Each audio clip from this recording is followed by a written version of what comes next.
Olá pessoal, tudo bem? Nesse vídeo de hoje nós vamos falar um pouquinho sobre lentes esféricas, mais especificamente dos elementos que constituem a lente esférica. Vamos lá?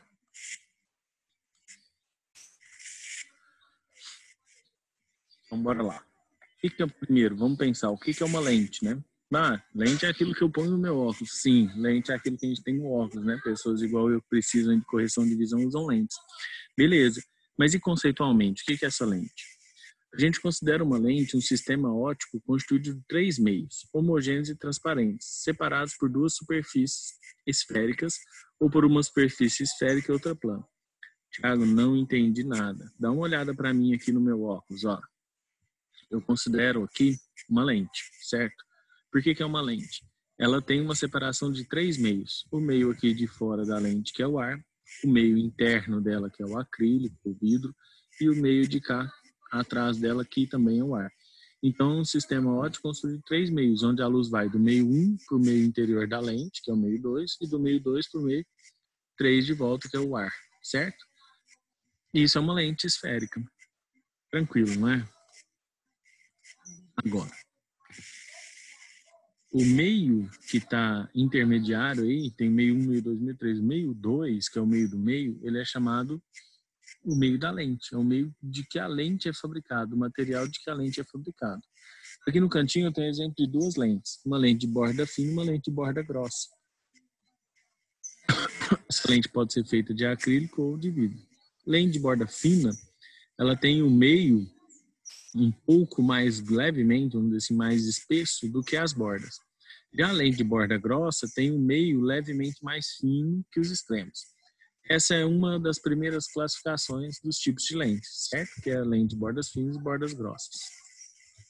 As lentes de bordas finas, elas podem ser chamadas de biconvexas, quando eu tenho ela constituída por duas faces convexas, ou côncava-convexa, uma face côncava e outra convexa, ou plano-convexo, uma face plana e a outra convexa. As lentes de bordas grossas ou espessas, eu posso ter ela bicôncava, côncava, e convexo-côncava. São esses tipos de lente aí de bordas finas e grossas que eu tenho. Agora, quanto ao comportamento óptico, essas lentes se classificam em convergente ou divergente. Tá? Então, duas classificações nós vimos. Classificação quanto às bordas e agora uma classificação quanto ao seu comportamento óptico. Lentes convergentes são aquelas em que convergem os raios de luz para um único ponto. As divergentes não convergem, sim espalham esses raios de luz em relação a um único ponto. Geralmente, as lentes de bordas finas são convergentes e as lentes de bordas grossas são divergentes. Por que eu disse geralmente? Porque esse comportamento óptico das lentes, ele depende do meio em que a lente está. Por quê? O que acontece geralmente está representado na primeira linha da tabela. Geralmente, o índice de refração da lente é maior que o índice de refração do meio externo, quer dizer, o meio onde a lente está. Tipo a lente do meu óculos. Ela é feita, por exemplo, de acrílico, e esse acrílico tem um índice de refração, sei lá, 2. Ela está imersa no ar. O índice de refração do ar é menor do que o da lente, então o da lente é maior do que o do meio, certo? Do ar. Quando isso acontece, as lentes de bordas finas são sempre chamadas de convergentes e as de bordas grossas são sempre chamadas de divergentes. Pode acontecer de colocar a lente num meio de índice de refração maior do que o da própria lente? Pode. Quando acontece isso, quando o índice de refração da lente é maior do que o meio externo a ela, esse comportamento óptico inverte. As lentes de bordas finas, que eram convergentes, passam a ser divergentes. E as lentes de bordas grossas, que eram divergentes, passam a ter comportamento convergente. Então, inverte esse comportamento. Muita atenção para esse detalhe, hein, galera? As lentes têm uma representação, assim como os espelhos planos, espelhos esféricos, tudo tem uma representação. As lentes convergentes, geralmente as de bordas finas, são representadas por uma reta com duas setinhas no extremo. As lentes de bordas grossas, ou convergentes, são representadas com duas setinhas ao contrário, na ponta, certo? Tentando a ideia de representar a borda fina e borda grossa, certo? Toda lente, assim como os espelhos esféricos, ela possui alguns elementos. E eu vou apresentar esses elementos agora para vocês. O elemento muito importante da lente é o foco. Só que o foco não é igual ao espelho que tem um único foco. A lente ela tem dois focos. Então ele se divide em foco imagem e foco objeto.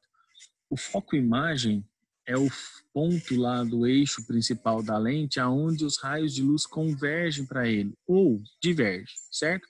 Então se for uma lente convergente, todo raio de luz vai convergir para esse ponto. Esse ponto que todos os raios estão passando é o foco imagem. Na lente divergente, eles vão divergir, mas o seu caminho passa por esse foco. Então, ele é chamado foco imagem. Galera, percebam o seguinte. Na lente convergente, o foco imagem está à direita da lente e na divergente, ele está à esquerda da lente. Muito importante essa orientação. O outro foco que a gente tem é o foco objeto.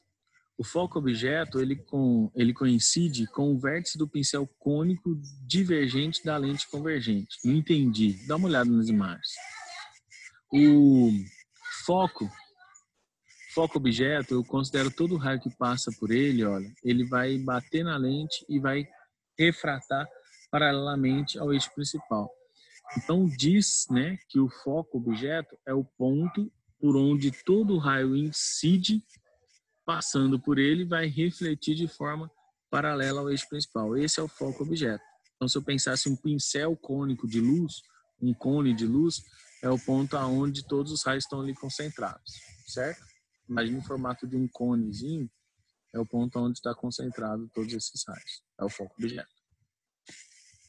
A distância focal é a distância entre o foco e o centro óptico, seja numa lente convergente ou divergente. A distância entre o foco e o centro óptico é a distância focal.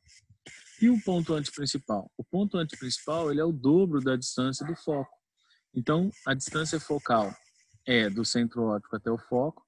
O antiprincipal está em relação ao centro óptico, ele está a uma distância que é o dobro da distância focal, 2Fs, tanto na lente convergente quanto na lente divergente. Tiago, é como se fosse o centro de curvatura do espelho? Como se fosse, mas não é, tá?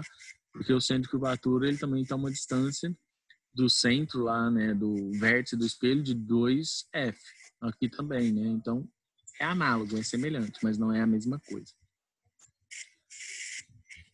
Bom, alguns exemplos para a gente entender melhor tudo isso que a gente falou. O primeiro exemplo diz assim, a figura representa uma lente de vidro fina, biconvexa, situada no ar. Raios luminosos que incidam paralelamente a esse eixo principal dessa lente, depois de refratados, vão refratar como? Basta a gente lembrar do foco imagem, olha. Todo raio que incide paralelo, olha só o desenho, ele está refratando, passando por onde? Pelo foco. Então, a gente tem que procurar uma alternativa que representa isso. Convergem para o centro geométrico? Não. Centro óptico? Não. Divergem do centro óptico? Não. Convergem no foco da lente? Sim. Então, a alternativa melhor é a C. Certo? Todo raio, então, que incide paralelo vai refratar passando pelo foco. Segundo exemplo. Uma lente biconvexa de vidro de índice de refração 1,5 é usada em 3 experiências, A, B e C. Em todas elas, recebe um feixe de luz paralelos em seu eixo principal. A experiência A lente está imersa no ar. A B, na água, de índice de refração 1,33. E na C, imersa no bisulfeto de carbono, um líquido de índice de refração 1,64. O feixe de luz emergente, é convergente, divergente, eu tenho que pensar isso. Eu tenho que lembrar do comportamento óptico da lente, galera. Se o índice de refração da lente for maior que o do meio, ela é convergente. Se o índice de refração for menor que o do meio, ela é divergente. Então, no meio A, que é o ar tem índice de refração 1. O índice de refração do ar, que é 1, é menor do que 1,5. Então, para o meio A, ela vai ser convergente. Certo? E no meio B? O meio B é 1,33, o índice de refração. É menor que o índice de refração da lente ainda. Se o índice de refração da lente é maior que o do meio, ela continua sendo convergente.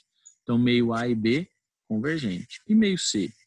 O meio C é 1,64, então quer dizer que o índice de refração da lente é menor que o meio. Aí a lente biconvexa, que é uma lente de borda fina, ela deixa de ter esse comportamento convergente e passa a ter o comportamento divergente. A alternativa que melhor diz isso é a C, ó. Ela é convergente em A em B e divergente em C. É representado aqui na resolução. No experimento A, o índice de refração da lente é maior. No experimento B, o índice de refração da lente também é maior. E no C, ela é menor, que forma uma lente que provoca um comportamento óptico divergente. Exemplo 3. Um estudante deseja queimar uma folha de papel, concentrando com apenas uma lente um feixe de luz solar na superfície da folha. Para tal, ele dispõe de 4 lentes de vidro, cujos perfis são mostrados aqui. Então, tenho aqui 4 imagens, uma lente 1, 2, 3 e 4. Qual delas permite o estudante queimar uma folhinha e produzir um fogo na folhinha? Bom, a lente que permite isso é aquela que tem um comportamento convergente. As lentes que têm comportamento convergente são as lentes de bordas finas. Quais são as lentes de bordas finas? Item 1 e item 3. Alternativa B. Alguma dúvida, galera? Bem tranquilo, né? Vamos pro próximo. É o último exemplo. Esse exemplo, olha, ele fala de uma lanterna. Ele fala que a lanterna é constituída de um espelho esférico E e de uma lente convergente L, está representada aqui, e tem a lâmpada. A lâmpada de filamento incandescente muito pequeno deve estar situada de modo que este conhecida, então ele quer saber qual ponto é do espelho e qual ponto é para a lente, daqueles elementos, né?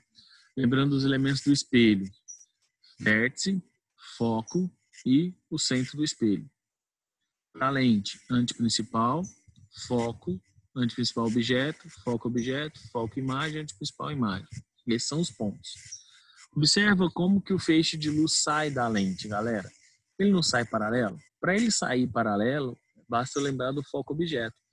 Os raios têm que estar saindo exatamente do foco objeto. Quando ele sai do foco objeto e bate na lente, eles saem paralelos. Então, para a lente é o foco. E para o espelho?